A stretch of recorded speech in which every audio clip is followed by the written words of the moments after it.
Just before we get started, Penny, I popped in your downstairs loo and I found this award. What is it? Okay. Yes, it's the Professional Speaking Award of Excellence, and it's brand new, given to one person a year.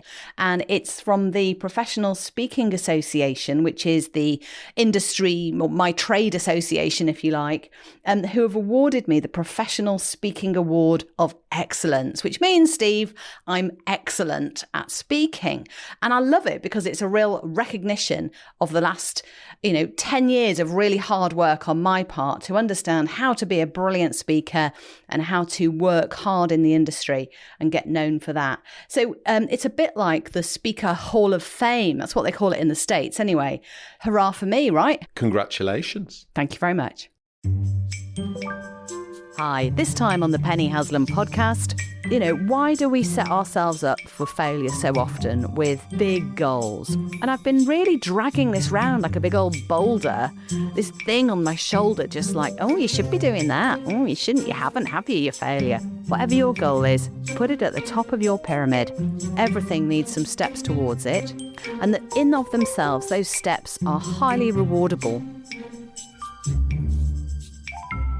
Well, today I'm talking about goal setting and how you can support your team to achieve things. We often think that we have to have something really clear and big to achieve, like setting a goal, a big, hairy, audacious goal. We've got to have one of those to work towards. Not necessarily. We might have had a goal in mind that we want to achieve, but we're a bit embarrassed about it. Or it's a bit too big or seems a little bit difficult. We might have a limiting belief about whether we can or cannot do it. Although often we set ourselves targets, goals, things to achieve, and we only get so far with them. And therefore we feel like a bit of a failure. And that's bad. That's not very good. That can build and it can erode confidence. Now, that can happen to anyone. It's especially difficult when you're seeing it happen to others and you manage those people, or you lead managers who lead people who perhaps have lost their luster. Perhaps in the interview or recruitment stage, you thought, oh, wow, they're really high performance-y, high achievey, go-getting-y types. And yet something doesn't quite work for them, and it might be that they have lost their confidence for whatever reason, life stuff, and it might be that they're feeling a bit timid about achieving things. So really what I'm talking about now is not big goals.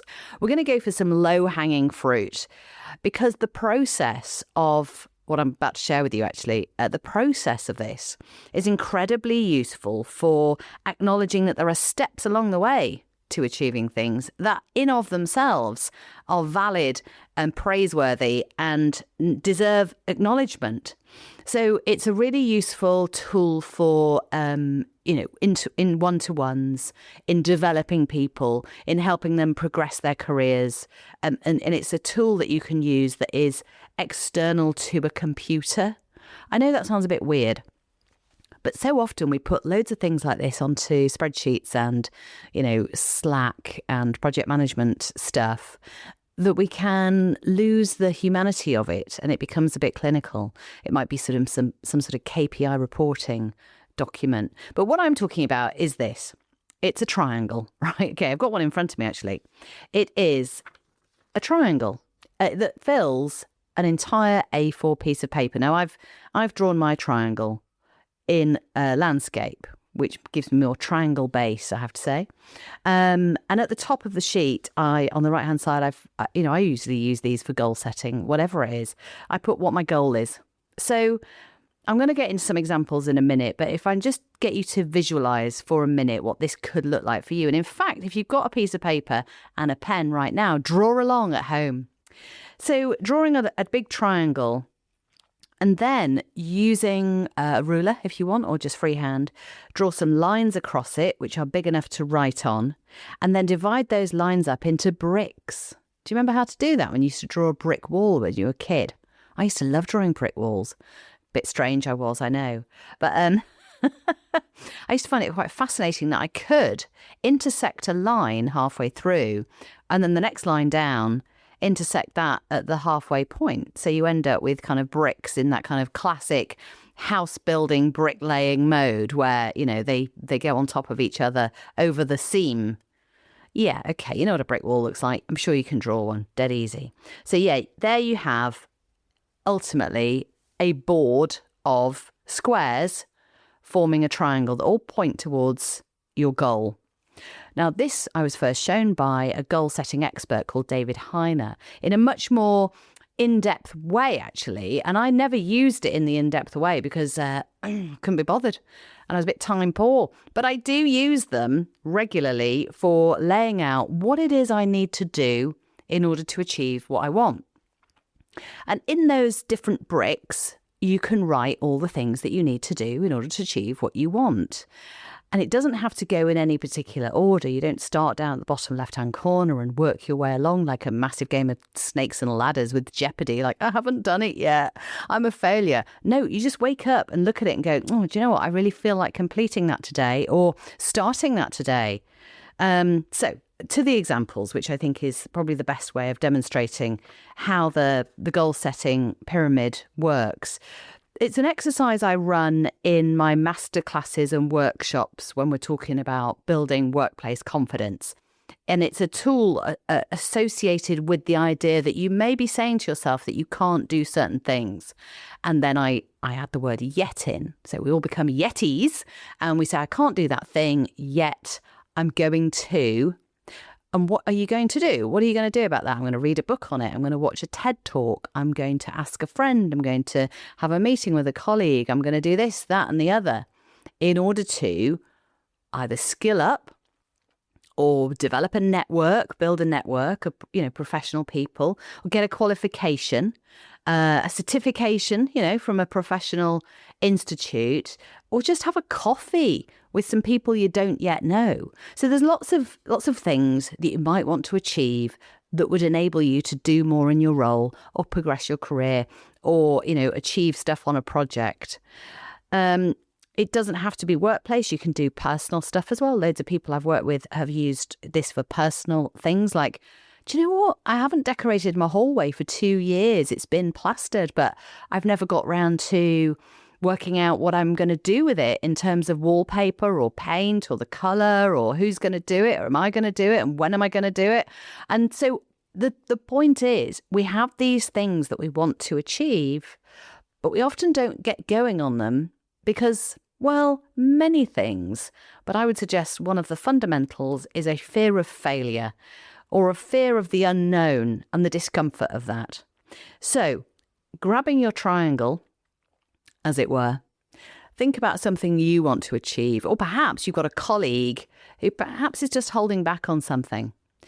You know, the ones who go, oh, I really want to do a presentation this year, but I'm not going to, right? Or I can't.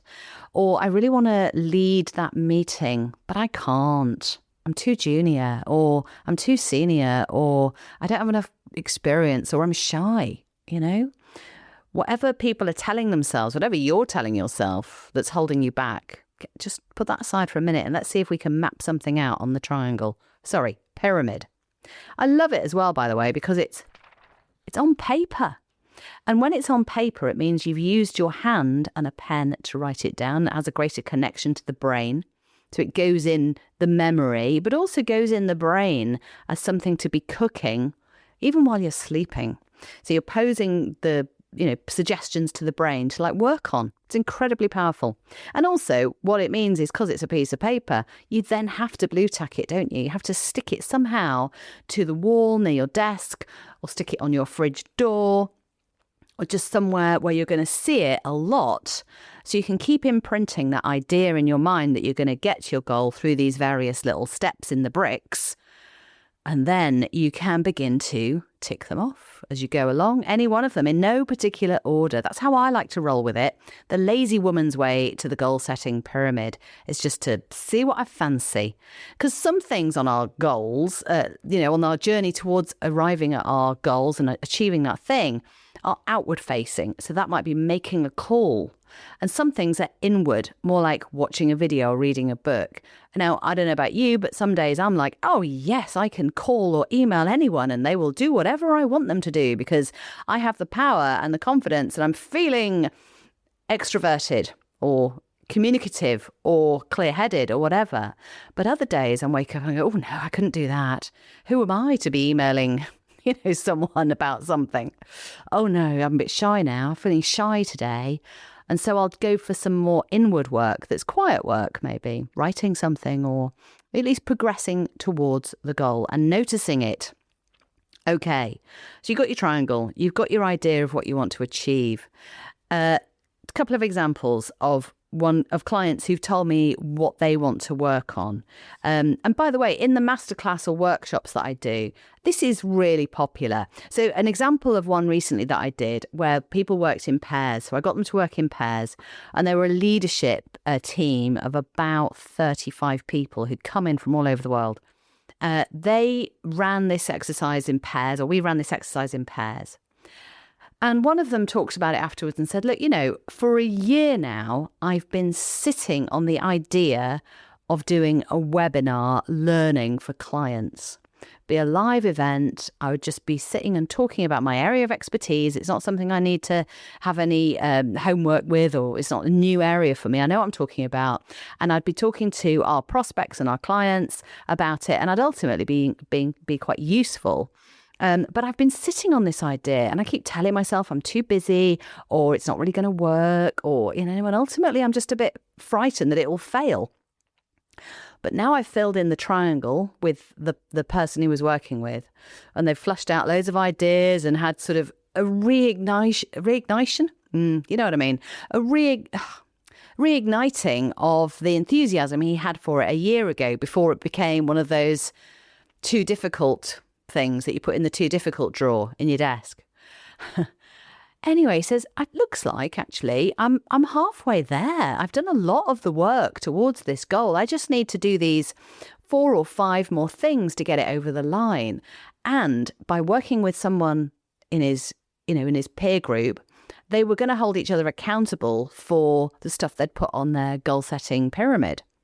And he said to me afterwards, do you know what? I'm actually excited again about doing this. And I've been really dragging this round like a big old boulder, this thing on my shoulder, just like, oh, you should be doing that. Oh, you shouldn't. You haven't, have you, you failure?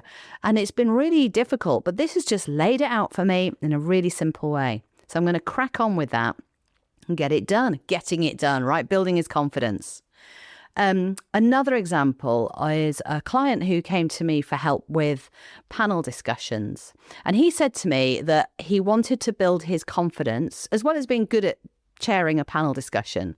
He actually felt completely underconfident about doing it, although he'd set himself this idea that he wanted to get good at it, or at least feel confident at doing it so he could do more of it. And behind all of that was wanting to be seen as an industry expert and someone who could handle topics and issues that the industry had to grapple with in an authoritative and supportive way. And he felt he was missing that in his career at that time. So we talked about that, but then we cracked on with the job in hand. And they set their pyramid up with all the ideas that they needed to get on with in order to achieve that confidence and that skills capability of chairing a panel discussion. So what did he need? Well, first of all, info as to how to do it, information as to the skills he needed. So that came from me, a trusted guide, if you like. So information. And then other things like observing others in action, deconstructing what you liked about them, what he liked about the discussion, what he thought the panel chair could have done better, basically what he liked and what he didn't like and what he could adopt. And then also, big boy brave pants on, putting himself forward to say, hey, I can chair your panel. Okay, so that's quite a big job in of itself, isn't it? It's like going to LinkedIn, making connections with people, tracking down event organisers, working, your own network in your own organisation, going to the marketing department and saying, if you ever get a query or we're putting on an event, I would love to chair a panel. I want to be part of that sort of conversation in our industry. And then, getting feedback when you do actually do it and learning from mistakes and reflecting on experiences. These are all things that are less tangible. There's no certificate necessarily for each one of those things, but they are things you can be considering and doing as you go along. Now, the brilliant thing is that I ended up working with this person again, and he said to me, you know what, I got asked to do a panel discussion last minute. So he'd been doing this work for 2 years and building confidence. It was Sunday, and his colleague had said, look, I'm really ill. I can't do the panel discussion tomorrow. Can you step in? And rather than what he would have done 2 years ago, he would have gone, oh no, absolutely no way can I do that. He said yes, and he did a really great job of it. And he was unflustered, totally confident, and enjoyed it. Oh, wow. Now that is a goal achieved, right? That's somebody setting out an idea for themselves and then taking those steps, those baby steps in some cases, or bold steps in other cases, towards achieving their goal. And I just think, why do we set ourselves up for failure so often with big goals or things that require a pass or fail outcome? And that really is about understanding that everything needs some steps towards it, and that in of themselves, those steps are highly rewardable and to be celebrated. Now, imagine you're in a one-to-one with a colleague who is setting out to learn a new skill or a new application, a new bit of technology, or they're trying to progress their career, so they're looking for a new role perhaps, and you're on board with that, and you're going to help them because that's your job, to fill the pipeline, etc. Imagine having ideas together that you can put on a piece of paper that you can keep referring to, and observing someone's progress, and praising that and encouraging that. And it just works wonderfully well. It's such a simple, no-tech tool that I think we could all do with. I've got a folder full of these, from everything from writing my first book to establishing an executive coaching business, so big stuff. And then I've got smaller stuff like lose half a stone before Christmas. That was happening one year. You've got to have room for the cheese board and the port and the Christmas pudding, all that. Anyway, there are reasons why you set these goals, aren't there? So, whatever your goal is, put it at the top of your pyramid and start building in those bricks, and actually ask somebody for help and input and suggestions. And before you know it, you've got colleagues all around you going, brilliant, you've done really well, you're doing really well. Can't wait to see what you do next. That's all for now. Thanks for listening.